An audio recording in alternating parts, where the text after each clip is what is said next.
Hi friends, ഏവർക്കും master P S സിയുടെ current affairs ക്ലാസ്സിലേക്ക് സ്വാഗതം. നമ്മൾ ഇന്ന് നോക്കുന്നത് 2024 വർഷത്തിലെ മാർച്ച് 6-ാം തീയതിയിലെ പ്രധാനപ്പെട്ട കറണ്ട് അഫയേഴ്സുകളാണ്. അപ്പോൾ വീഡിയോയിലോട്ട് പോകുന്നതിന് മുമ്പായിട്ട് എൻ്റെ ചാനൽ നിങ്ങൾ ആദ്യമായിട്ടാണ് കാണുന്നതെങ്കിൽ ചാനൽ സബ്സ്ക്രൈബ് ചെയ്യുക. തൊട്ടടുത്തുള്ള ബെല്ലൈക്കൺ കൂടി ക്ലിക്ക് ചെയ്യുകയാണെന്നുണ്ടെങ്കിൽ ഞാൻ ചെയ്യുന്ന വീഡിയോകൾ നിങ്ങൾക്ക് അപ്പോൾ തന്നെ നോട്ടിഫിക്കേഷനായി ലഭിക്കുന്നതായിരിക്കും.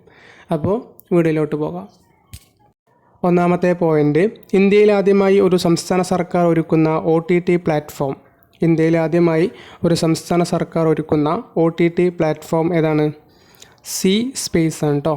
പ്ലാറ്റ്ഫോമിൻ്റെ പേരാണ് സി സ്പേസ്. ഇന്ത്യയിൽ ആദ്യമായിട്ടാണ് ഒരു സംസ്ഥാന സർക്കാർ OTT പ്ലാറ്റ്ഫോം ഒരുക്കുന്നത്. അത് പ്ലാറ്റ്ഫോമിൻ്റെ പേര് എന്ന് പറയുന്നത് സി സ്പേസ് ആണ്. ഇനി ഇതിൻ്റെ നടത്തിപ്പ് ആരാണിത് നടത്തി കൊണ്ടുപോകുന്നത് എന്നുള്ളതാണ്. കേരള സ്റ്റേറ്റ് ഫിലിം ഡെവലപ്മെൻറ്റ് കോർപ്പറേഷനാണ്. കേരള സ്റ്റേറ്റ് ഫിലിം ഡെവലപ്മെൻറ്റ് കോർപ്പറേഷനാണ് ഇത് നടത്തുന്നത്. ഇനി കേരള സ്റ്റേറ്റ് ഫിലിം ഡെവലപ്മെൻറ്റ് കോർപ്പറേഷൻ്റെ ചെയർമാൻ, നിലവിലെ ചെയർമാൻ ആരാണ്? ഷാജി എൻ കരുണാണ് കേട്ടോ. അതുകൂടി ഇതിൻ്റെ കൂട്ടത്തിൽ എന്ത് ചെയ്യുക, ഓർത്ത് വെക്കുക. ആരാണ്? ഷാജി എൻ കരുൺ. അപ്പോൾ നമ്മൾ പറഞ്ഞ പോയിന്റുകൾ ഏതൊക്കെയാണ്? ഇന്ത്യയിൽ ആദ്യമായി ഒരു സംസ്ഥാന സർക്കാർ ഒരുക്കുന്ന OTT പ്ലാറ്റ്ഫോമാണ് സി സ്പേസ്. ഇനി സി സ്പേസ് നടത്തുന്നത് ആരാണ്? കേരള സ്റ്റേറ്റ് ഫിലിം ഡെവലപ്മെൻറ്റ് കോർപ്പറേഷനാണ്. ഈ കോർപ്പറേഷൻ്റെ നിലവിലെ ചെയർമാനാണ് ആര്? ഷാജി എൻ കരുൺ. രണ്ടാമത്തെ പോയിൻ്റ്, 2023 തകഴി സ്മാരക സമിതിയുടെ തകഴി പുരസ്കാരത്തിന് അർഹനായിട്ടുള്ളത് ആരാണ്? 2023 വർഷത്തിലെ തകഴി സ്മാരക സമിതിയുടെ തകഴി പുരസ്കാരത്തിന് അർഹനായിട്ടുള്ളത് MK സാനു ആണ്. ഓർത്തിരിക്കുക, MK സാനുവിനാണ് 2023 വർഷത്തിലെ തകഴി പുരസ്കാരത്തിന് അർഹനായിട്ടുള്ളത്. അപ്പോൾ 2022 വർഷത്തിലെ ആരാണ്? 2022 വർഷത്തിലെ തകഴി പുരസ്കാരത്തിന് അർഹനായിട്ടുള്ളത് M മുകുന്ദനാണ്.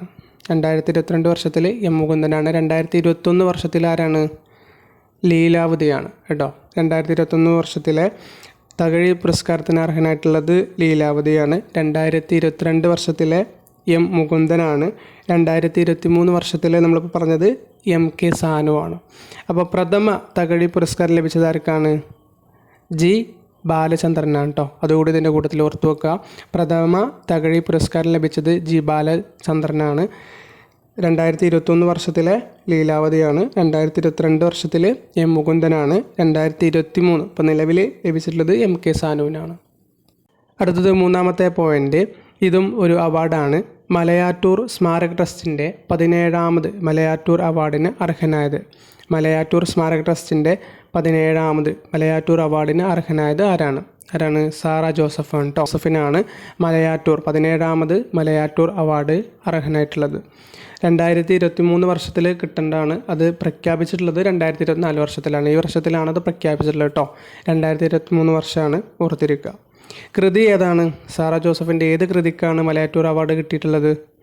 എസ്തേർ എന്ന് പറയുന്ന നോവലിനാണ് കേട്ടോ. എസ്തേർ എന്ന് പറയുന്ന നോവലിനാണ് മലയാറ്റൂർ അവാർഡിന് അർഹനായിട്ടുള്ളത്. ഇനി 17ാമത് മലയാറ്റൂർ അവാർഡാണ് നമ്മൾ പറഞ്ഞത് സാറ ജോസഫിന്. 16ാമത്തെ അവാർഡ് ആർക്കാണ് കിട്ടിയിട്ടുള്ളത്? ബെന്യാമിനാണ് കേട്ടോ. 16ാമത്തെ അവാർഡ് കിട്ടിയിട്ടുള്ളത് ബെന്യാമിനാണ്. കൃതി ഏതാണ്? നിശബ്ദ സഞ്ചാരങ്ങൾ എന്നുള്ള കൃതിക്കാണ് ലഭിച്ചിട്ടുള്ളത് കേട്ടോ. 16ാമത് ബെന്യാമിനാണ്. കൃതി നിശബ്ദ സഞ്ചാരങ്ങൾ. ഇനി 15ാമത് കൃതി ഏതാണ്? 15ാമത് അർഹനായിട്ടുള്ളത് ആരാണ്? സജിൽ ശ്രീധരാണ് കേട്ടോ. സജിൽ ശ്രീധരാണ് 15ാമത് അവാർഡിന് അർഹനായിട്ടുള്ളത്. കൃതി വാസവദത്ത കേട്ടോ. അതുകൂടി എന്ത് ചെയ്യുക, അതിൽ ഓർത്തിരിക്കുക. അപ്പോൾ 17ാമത് മലയാറ്റൂർ അവാർഡിന് അർഹനായിട്ടുള്ളത് സാറ ജോസഫ്. കൃതി എസ്തേർ എന്ന് പറയുന്ന നോവലിനാണ്. 16ാമത് അവാർഡ് ലഭിച്ചിട്ടുള്ളത് ബെന്യാമിനാണ്. കൃതി നിശബ്ദ സഞ്ചാരങ്ങൾ.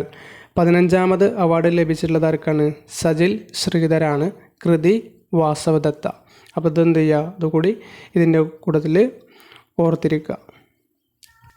ഇനി നാലാമത്തെ പോയിൻ്റ്, ഇന്ത്യയിലെ ആദ്യ അണ്ടർ വാട്ടർ മെട്രോ നിലവിൽ വന്ന നഗരം.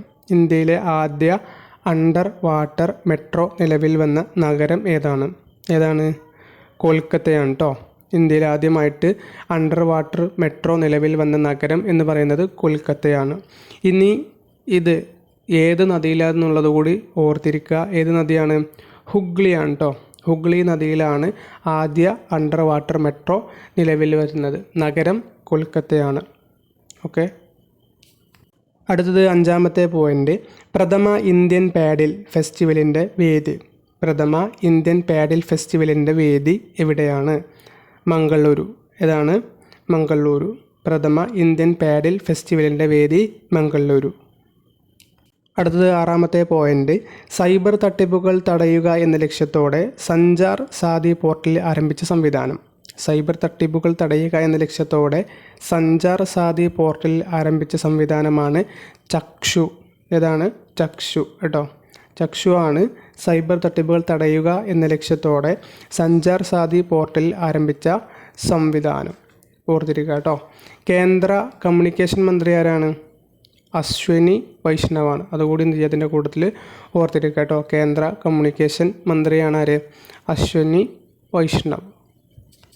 അടുത്തത് 7-ാമത്തെ പോയിൻ്റ്, 2024 മുഖ്യമന്ത്രി മഹിളാ സമ്മാൻ യോജനയിലൂടെ വനിതകൾക്ക് പ്രതിമാസം 1000 രൂപ അനുവദിച്ച സർക്കാർ.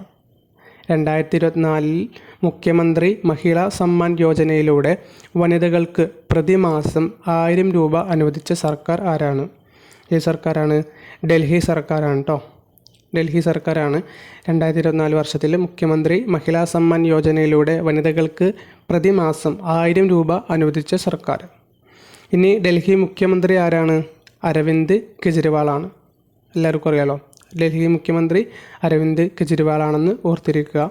എന്താണ് നമ്മൾ 2024 മുഖ്യമന്ത്രി മഹിളാ സമ്മാൻ യോജനയിലൂടെ വനിതകൾക്ക് പ്രതിമാസം 1000 രൂപ അനുവദിച്ച സർക്കാരാണ് ഡൽഹി സർക്കാർ.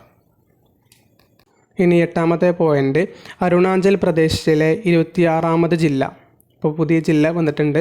അരുണാചൽ പ്രദേശിലെ 26-ാമത് ജില്ല ഏതാണ്? കെയ് പെന്യോർ ആണ് കേട്ടോ. കെയ് പെന്യോർ ആണ് അരുണാചൽ പ്രദേശിലെ 26-ാമത് ജില്ല. അതുകൂടി എന്ത് ചെയ്യുക, ഓർത്തിരിക്കുക. ഇനി അരുണാചൽ പ്രദേശിലെ മുഖ്യമന്ത്രി ആരാണ്? പേമ ഖണ്ഡു ആണ് കേട്ടോ. മുഖ്യമന്ത്രി അരുണാചൽ പ്രദേശിലെ മുഖ്യമന്ത്രി എന്ന് പറയുന്നത് പേമ ഖണ്ഡു ആണ്. അതുകൂടി ഇതിൻ്റെ കൂട്ടത്തിൽ ഓർത്തിരിക്കുക. അടുത്തത് 9-ാമത്തെ പോയിൻ്റ്, ഗർഭചിത്രം ഭരണഘടന അവകാശമാക്കിയ ആദ്യ രാജ്യം. ഗർഭചിത്രം ഭരണഘടന അവകാശമാക്കിയ ആദ്യ രാജ്യം. ഈ ഒരു പോയിൻ്റ് ഞാൻ നേരത്തെ ഒരു കറണ്ട് അഫയേഴ്സിൻ്റെ ക്ലാസ്സിൽ പറഞ്ഞിട്ടുണ്ടായിരുന്നു. ഓർമ്മയുണ്ടോ ആർക്കെങ്കിലും? ഗർഭചിത്രം ഭരണഘടന അവകാശമാക്കാൻ പോകുന്ന രാജ്യം എന്ന് പറഞ്ഞിട്ട് ഞാൻ ആ ക്ലാസ്സിൽ പറഞ്ഞിട്ടുണ്ടായിരുന്നു. ആൻസർ ഫ്രാൻസ് ആണ് കേട്ടോ. ഫ്രാൻസിലാണ് ഗർഭചിത്രം ഭരണഘടന അവകാശമാക്കിയിട്ടുള്ള ആദ്യത്തെ രാജ്യം. ഓർത്തു വെക്കുക. ആർട്ടിക്കിൾ 34 പ്രകാരമാണ് എന്തെന്ന് 34 ഭേദഗതി വരുത്തിയിട്ടാണ് ഗർഭചിത്രം ഭരണഘടന അവകാശമാക്കിയിട്ടുള്ളത്. അപ്പോൾ അതുകൂടി എന്ത് ചെയ്യുക, ഇതിൻ്റെ കൂടുതൽ ഓർത്തു വെക്കുക. ആർട്ടിക്കിൾ 34 കേട്ടോ. ആർട്ടിക്കിൾ 34 പ്രകാരമാണ് ഈ നിയമം പാസ്സാക്കിയിട്ടുള്ളത്. 1975 മുതൽ തന്നെ ഫ്രാൻസിൽ ഗർഭചിത്രം നിയമവിധേയമാണ്. 1975 മുതൽ തന്നെ ഫ്രാൻസിലെ ഗർഭചിത്രം നിയമവിധേയമാണ് എന്നുള്ളത് കൂടി ഇതിൻ്റെ കൂട്ടത്തിൽ നിങ്ങൾ ഓർത്തു വെക്കുക. ഇനി ഫ്രാൻസിൻ്റെ പ്രസിഡൻ്റ് ആരാണ് അറിയോ?